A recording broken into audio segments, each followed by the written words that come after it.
이 채널은 빠르게 말하지 않습니다. 누군가를 가르치지도 않습니다. 그저 살아온 이야기를 조용히 들려드립니다. 여러분, 잠시 하던 일을 멈추고 가만히 눈을 감아보세요. 그리고 지금으로부터 10년 뒤, 혹은 20년 뒤의 어느 평범한 아침을 조용히 상상해 보시기 바랍니다. 우리는 그때 어떤 모습으로 나이 들어 있을까요? 그리고 우리의 하루는 어떤 모습으로 흘러가고 있을까요? 어느덧 70이 넘고 80의 문턱에 들어선 나의 모습입니다.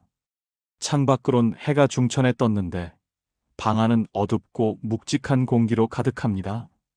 눈을 뜨면 가장 먼저 느껴지는 건 상쾌함이 아니라 온몸을 짓누르는 찌푸듯한 통증입니다. 아이고 허리야. 소리가 절로 나오지요. 예전엔 눈 뜨자마자 세수하고 아침을 준비하던 활기가 있었는데 이제는 그 모든 게 다 무슨 소용인가 싶어집니다. 어차피 오늘 딱히 나갈 데도 없고 전화 한 통 올 곳도 없습니다. 나를 찾는 사람도 내가 꼭 찾아가야 할 곳도 없으니 이불을 걷어차고 일어나는 것 자체가 천근만근 무거운 숙제처럼 느껴집니다.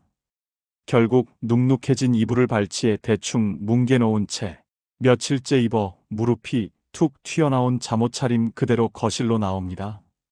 세수는커녕 눈곱만 겨우 떼어내고 말이죠. 거실 소파에 앉아 가장 먼저 하는 일은 먼지가 뽀얗게 앉은 리모컨을 찾는 것입니다.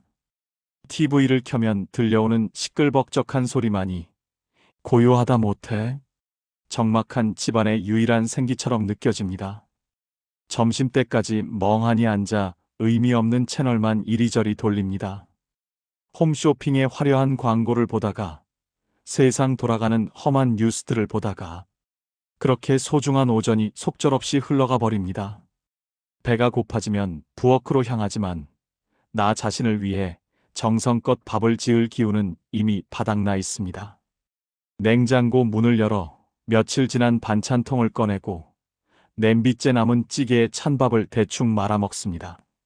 식탁도 아닌 싱크대 앞이나 거실 테이블에서 TV 소리를 반찬 삼아 꾸역꾸역 끼니를 때웁니다. 나를 귀하게 대접하는 마음은 이미 사라진 지 오래입니다. 오후가 되면 소파는 아예 내 몸의 일부가 됩니다. 비스듬히 누워 TV 소리를 자장가 삼아 꾸벅꾸벅 졸다가 깨기를 반복합니다. 그러다 해가 뉘엿뉘엿 지면 다시 귀찮음이 밀려옵니다. 저녁은 또 어찌할까 고민하다 결국 스마트폰을 들어 배달음식이나 편의점 도시락으로 때웁니다. 이렇게 하루가 가고 그 하루들이 모여 한 달이 되고 그렇게 1년이 소리 없이 지나갑니다. 여러분, 우리 주변을 한번 둘러보세요. 나이 들면 다 이렇게 사는 거지라며 스스로를 놓아버린 분들이 참 많습니다. 그런데 말입니다. 이렇게 매일 조금씩 무너지는 하루를 방치하다 보면 우리는 어떻게 나이 들게 될까요? 저는 그게 참 무섭습니다. 단순히 몸이 늙는 게 무서운 게 아니라 내 삶의 최소한의 질서가 모래성처럼 흩어지고 하루의 경계가 무너지는 것이 두렵습니다. 질서가 사라진 자리에 외로움과 무기력이 독초처럼 자라나 내 소중한 노후를 완전히 무너뜨릴 것만 같아서요. 그런데 얼마 전 일본에 다녀오며 저는 말로 표현하기 힘든 큰 충격을 받았습니다. 그곳에서 만난 70대, 80대 어르신들의 삶은 제가 상상하던 것과는 너무나 달랐기 때문입니다. 그분들은 화려한 옷을 입지도 대단한 부를 누리지도 않았습니다. 하지만 그분들의 등 뒤에선 서늘할 정도로 꼿꼿한 단정함이 느껴졌습니다. 아, 나이는 저렇게 드는 거구나. 노년의 하루는 저렇게 다루는 거구나. 가슴 깊이 깨달았던 그 단정하고 고요한 삶의 비결, 무너져가는 하루를 다시 세우는 그들의 지혜를 지금부터 하나씩 들려드리겠습니다. 도쿄 외곽의 한적하고 조용한 동네. 그곳에서 저는 73세 야마다 씨를 만났습니다. 오전 10시, 조금은 서둘러 약속 장소인 카페에 5분 일찍 도착했습니다. 하지만 그는 이미 창가 자리에 앉아 김이 모락모락 나는 찻잔을 앞에 두고 저를 기다리고 있었습니다. 가장 먼저 제 눈을 사로잡은 것은 그의 차림새였습니다. 연한 회색 가디건 안에 받쳐 입은 흰 셔츠는 깃이 빳빳하게 살아있었고 주름 하나 없이 칼같이 다려져 있었습니다. 아래로 내려다본 가죽 구두는 오늘 아침 정성껏 닦은 듯 은은한 광택을 내고 있었죠. 처음엔 저를 만나는 특별한 약속이라 예우를 갖춰 차려입으신 줄로만 알았습니다. 그런데 며칠 뒤 우연히 시장 근처에서 마주친 야마다 씨의 모습은 저를 더 놀라게 했습니다. 혼자 장바구니를 들고 산책 겸 나오신 길이었는데도 머리칼은 정갈하게 빗겨 넘겨져 있었고 옷차림은 처음 만났을 때처럼 흐트러짐이 없었습니다. 제가 다가가 물었습니다. 야마다 씨, 항상 이렇게 누구를 만날 때처럼 단정하게 차려입고 다니시나요? 그는 인자한 미소를 지으며 제게 이런 말을 건넸습니다.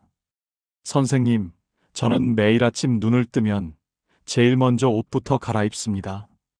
오늘 누굴 만날지 특별한 데를 갈지는 제게 하나도 중요하지 않아요. 옷을 갈아입는다는 건 나 자신에게 보내는 선언과 같습니다.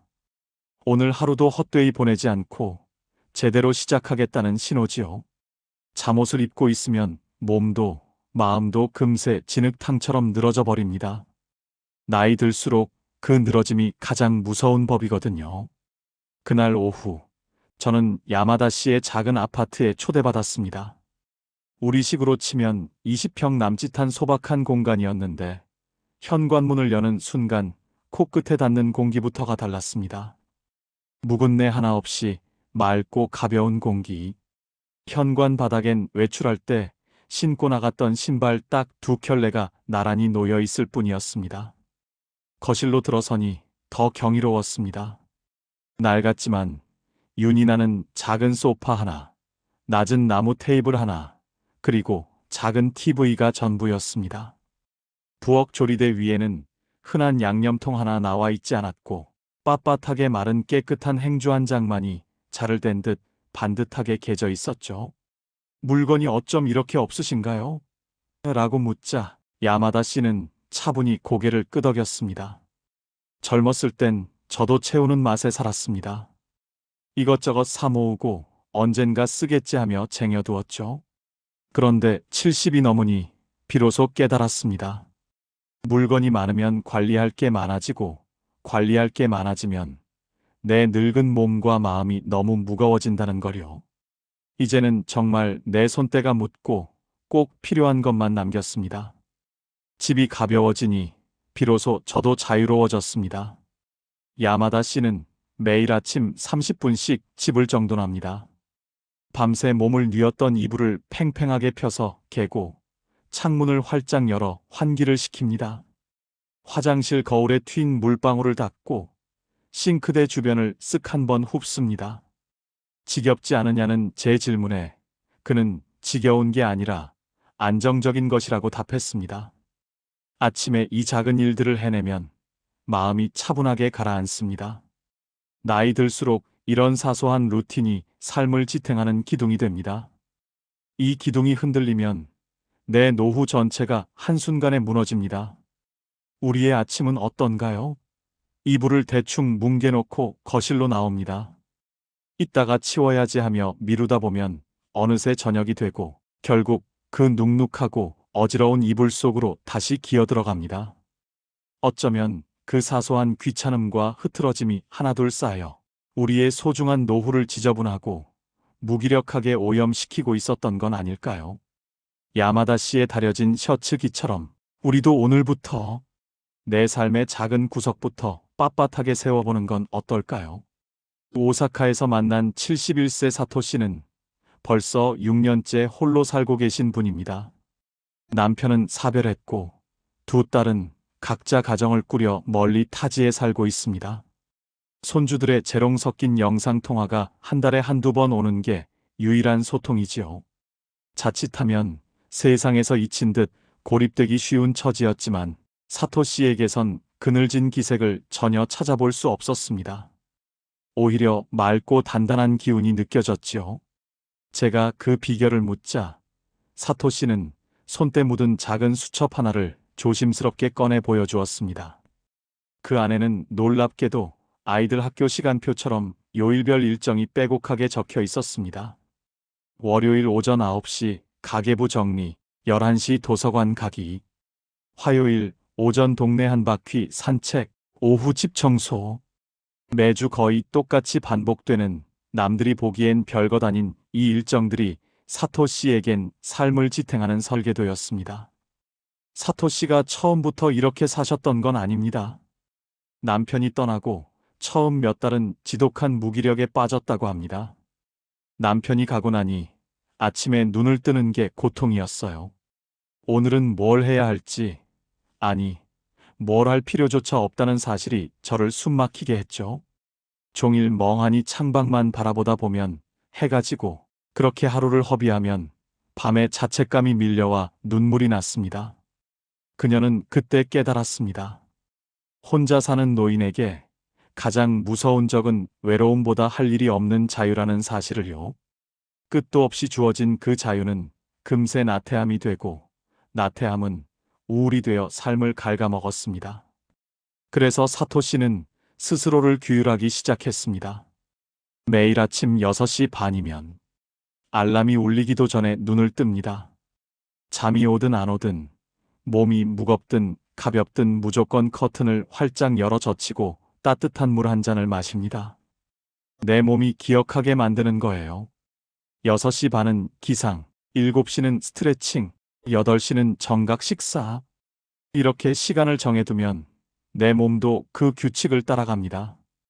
혼자 사니까 더 엄격해야 해요. 아무도 나를 감시하지 않으니 내가 내 인생의 선장이 되어야 하거든요. 사토 씨는 외출할 일이 없어도 정갈한 옷으로 갈아입고 가벼운 화장을 합니다.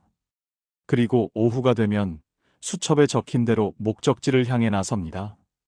그곳이 그저 빵 하나를 사러 가는 동네 가게이거나 책 한 권 빌리러 가는 도서관일지라도 그녀는 마치 소풍을 가는 아이처럼 정성껏 준비합니다. 나갈 곳이 있다는 것, 내가 오늘 무언가 할 일이 있다는 것, 이 사소한 감각이 저를 살아있게 합니다. 이 일정들이 저를 붙잡아주는 든든한 기둥이에요. 이 기둥이 없었다면 저는 벌써 우울의 늪에 빠져 허우적거렸을 겁니다.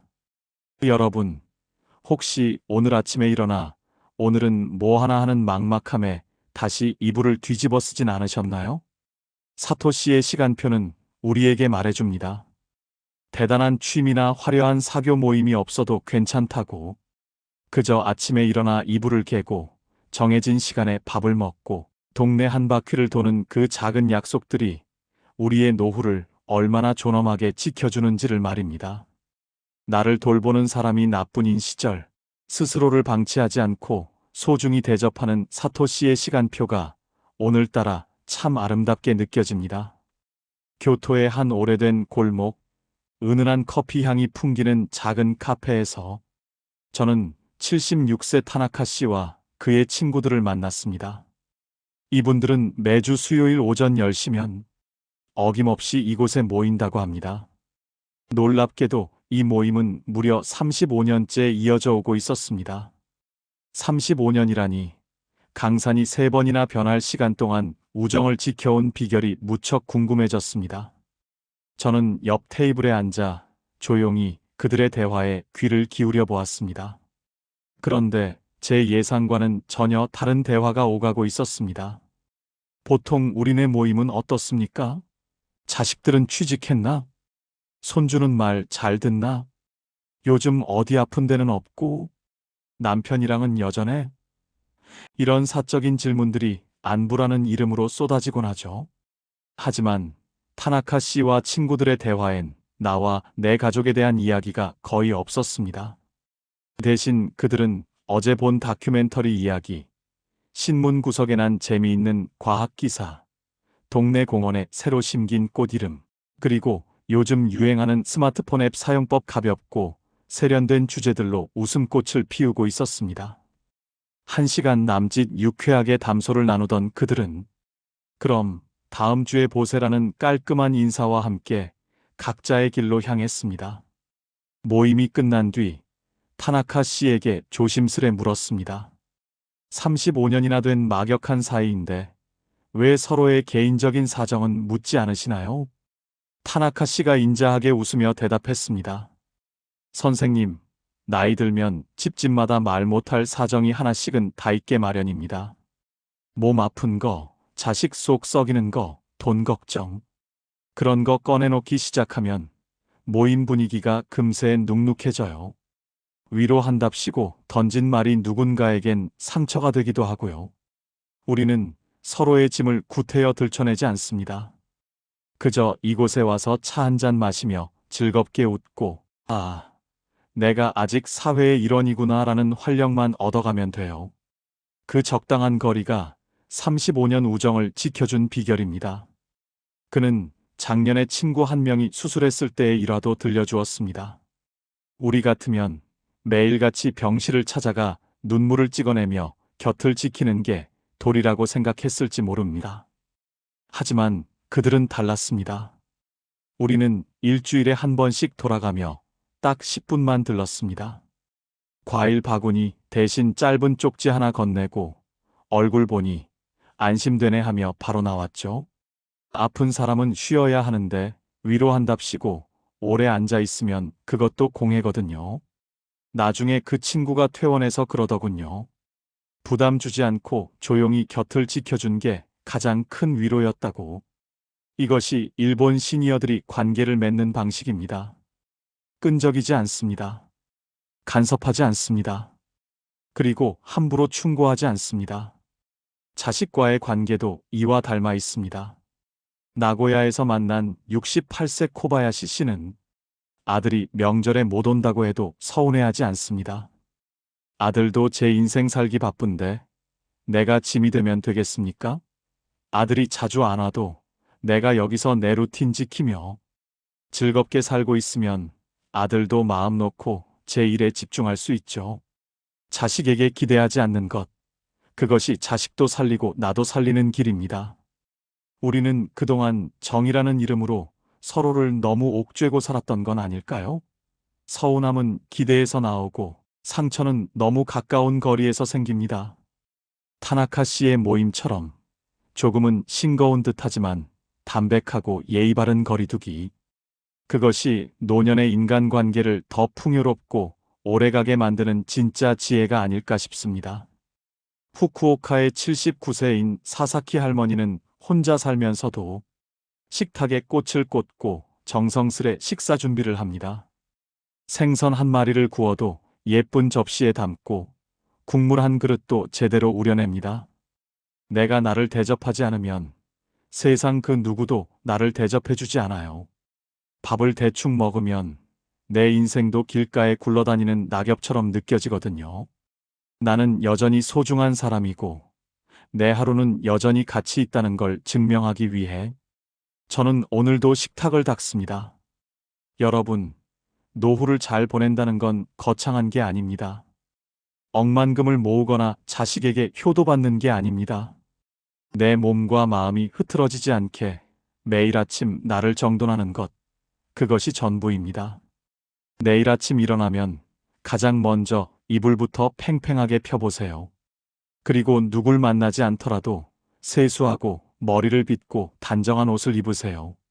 TV를 끄고 조용히 나물 한 가지라도 묻혀서 정성스럽게 식사하세요. 그리고 밖으로 나가 10분만 흙길을 밟으세요. 이 작은 루틴들이 쌓여 당신의 품격이 되고 당신의 건강이 되며 결국 당신의 노후를 지키는 무너지지 않는 기둥이 될 것입니다.